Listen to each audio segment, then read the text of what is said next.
Moving on from our HTML, we're now going to make our project look and feel a lot nicer.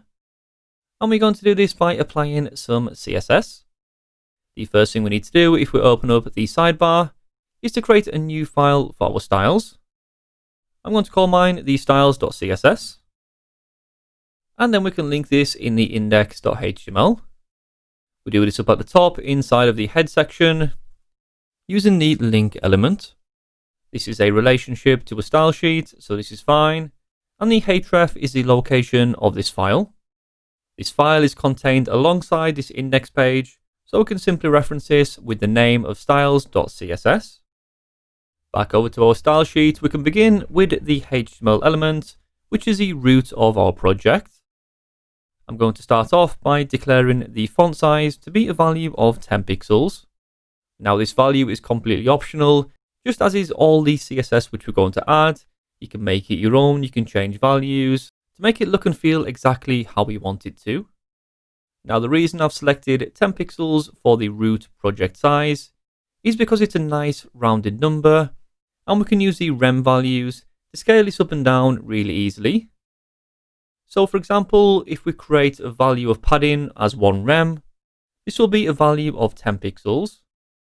If we want this to be 16 pixels, this will be 1.6 rems.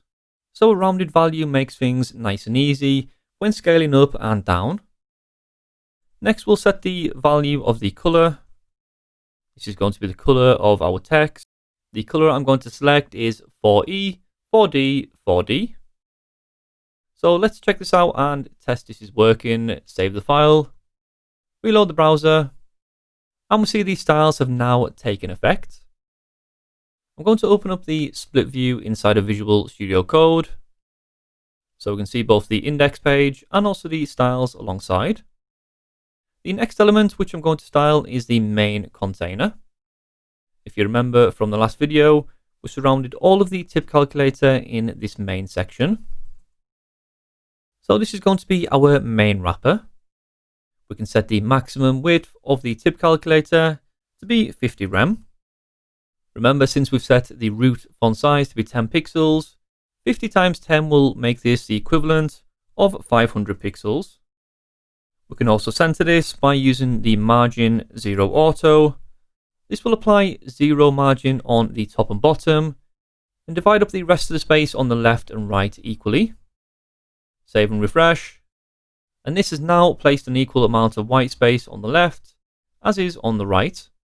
But just to give this some spacing from the very top of the page, we can change this value to be 2 rems to give us 20 pixels of margin. Next up, we can set the background color.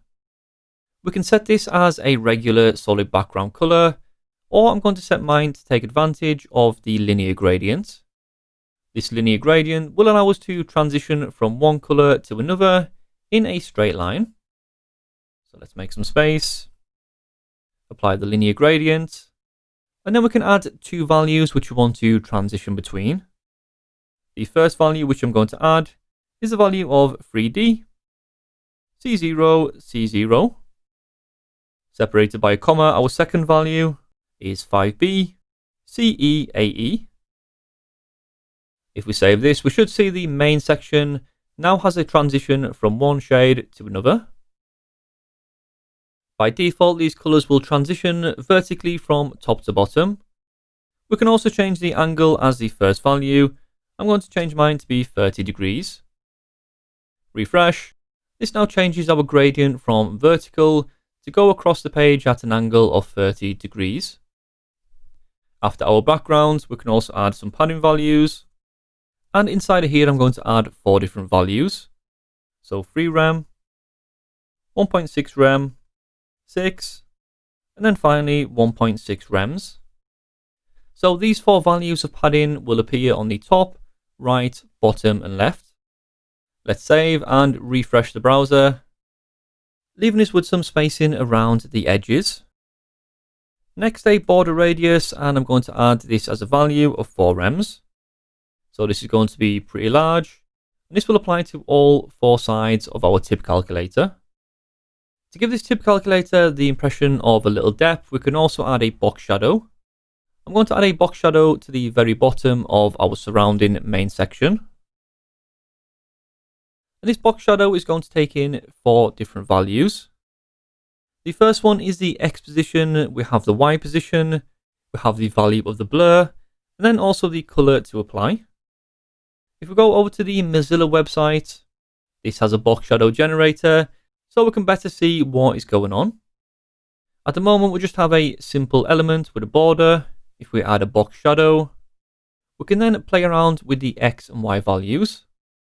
The X axis is the value from left to right or across the page, and the Y value is up and down. So currently the X value is 5 pixels, so this means this is pushed over from 5 pixels. We can also set this to be -5, and this will place this 5 pixels to the left. On the Y axis, which is up and down, this is a value of -5. If we change this to be positive, this will then appear down at the bottom. We can also change the colors, we can change the blur values, and make this really big. But for our example, we're just going to make this pretty subtle.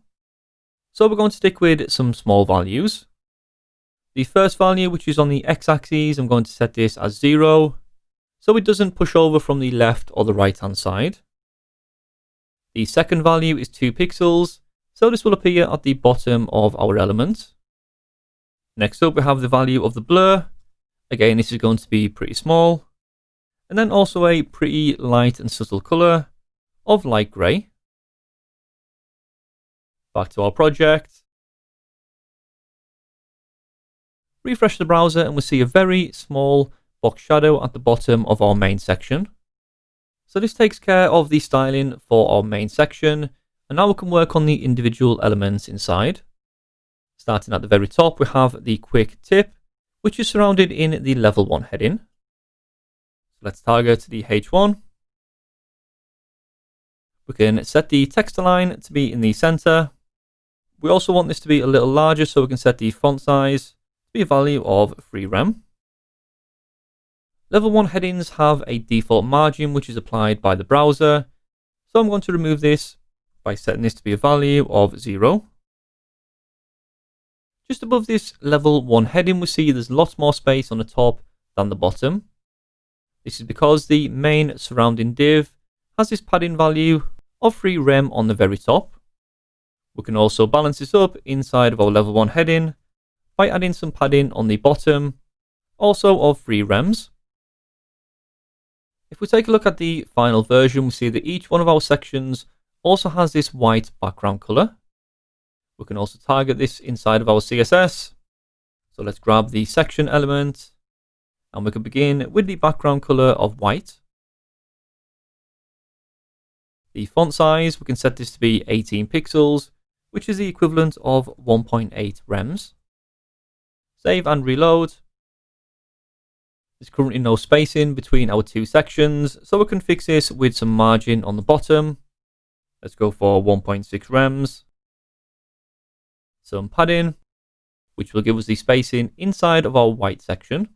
When working with padding and margin, if we only add 2 values, the first value will be the top and bottom, which I'm going to set as 0, and the second value will be the left and also the right. To keep this consistent, we'll also add this as 1.6 rems to give us some spacing on the left and right of each of these sections.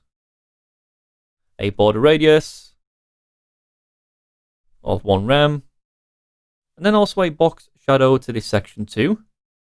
To keep this consistent, we can match our values from before. So 0, 2 pixels, 2 pixels blur, and also the color of light grey. The one difference though in this section is we want this to appear as though it's inset inside of the main section. We can add the value of inset to our box shadow, and this will place the box shadow inside rather than outside of the element. If we go back to the Mozilla website, we can see this more clearly. We can click inset and also reduce the blur, and we see this blur is now inside of the element rather than outside like we had before. Going inside one level deeper from our sections, we see that each one of our parts of our tip calculator is surrounded in a div. So we can now target this in the CSS. We want to target all divs, which are a direct child of section. So we have this section, and then one level in, we have this div, and then we have this div. So all the styling will apply to these first divs nested inside. For example, this one, which we see here, is one level further in, so this won't apply to this section. If we did want this styling to apply to all of our divs inside this section, we would do the CSS just like this. But we only want to select the direct children. All we're going to do here is to add some padding values of 1.6 rems on the top and bottom, and 0 on the left and right. This is going to give us the spacing around each one of these sections. Next, let's add some styling to our build section at the top of our first section. To do this, we can add a class to this wrapper of bill, and then we can target this in the CSS. So since this is a class, we use the dot, so dot bill, and we're going to make use of the Css Flexbox. We do this by first setting the wrapper to have the display type of flex. Save and refresh. We don't see any difference just yet, but we can also now use this display of flex to apply styling to these children nested inside. So nested inside, we'll have the label and also the input with the type and number. So let's begin with the label. So dot bill and the label. So this will target the label inside of our bill section. Since we're using the Flexbox, we can set a flex value of 1. And then just below this, we can target the bill input and give this a flex value of 3. Save and reload. And this now means that the input will take up 3 times the available space as our label. Next, let's add some styling to this input with the type of number. So remember, inside of our HTML, we have various different inputs. We have this one here, we have our range, and also the range down at the bottom too. So how do we be more specific with the type of input which we want to apply styling to? Well, we can do this inside of these square brackets by selecting the type, and the type which we want to target is the number. This will mean that the styling which we add inside these curly braces will only apply to our number input rather than our range just below. So first of all, let's set the background color. The value I'm going to use is F4, F4, F5. The font size to make this a little larger, 1.6 rems, which is the equivalent of 16 pixels. The border, we can set the thickness to be 1 pixel, the line to be solid, and let's give this a light grey color. We can also round the corners by applying some border radius of 0.5 rems, some padding, and again I'm going to add 4 different values, so 0.8 rems on the top, 0 on the right, 0.8 also on the bottom, and 0.8 rem on the left. Reload the browser, and this will give us equal spacing on the top, left and bottom, and 0 on the right hand side. Now our input is a little taller, we now see a problem lining this up with the bill. If we look at the final version, this is also going to be lined up in the center line of our input. Well, since we set this section to have the display type of flex, we can easily fix this by adding a flex property called line self. Set this to be the center, and this now lines up with the center line of our input. Next up, we're going to add a box shadow just like on the finished version. To match up with our surrounding section, we're also going to set this to be inset. Also making use of the same values as earlier. So the box shadow is going to be inset. So the X and Y values are going to be 0 and 2 pixels, a 2 pixel blur, followed by the color of light gray. Next up, if we take a look at our final version, we see that each one of our sections, such as the tip and the value, is spaced out on each side of our calculator. This also applies for the total section, the tip and also the value, and also these values down at the bottom too. The way we can create this spacing is also by taking advantage of the Flexbox. The Flexbox has a property called Justify Content, where we can set the space to be between both of these elements. To do this, we need to target multiple sections of our HTML, so we can add a class to each one of these. So the first one is going to be the select tip label and the value. So let's take a look for this in our HTML. This is this section just here. Let's add a class. Let's go for space between. Copy this and we can reuse this in multiple places. We also need to add this to the tip section and also the total section, where we have two values on the same line. So the tip wrapper, the wrapper for our total section, the split, and also the bill each and tip each sections down at the bottom. So now in the CSS, we can target this space between. Set the display type to be flex. And now if we select justify content, we can apply all of the space to be between. Save and reload. And now instead of having the text and the values alongside each other, these now have our space in between. Just to round off the CSS for this video, we're going to make our total section a little bolder. We can do this by adding a class to our total section. So just after space between, we can add a second class. Grab this in the CSS. Let's first set the font size to be 2 rems. And also set the font weight to be bolder. Reload, and we now have this larger, bolder text. This now leaves us with the main CSS done for this project. However, in the next video, we're going to continue on and add a few more nice finishing touches. For example, we're going to include a different font, and we're also going to make our own custom range slider, rather than using the browser default, which we currently see here.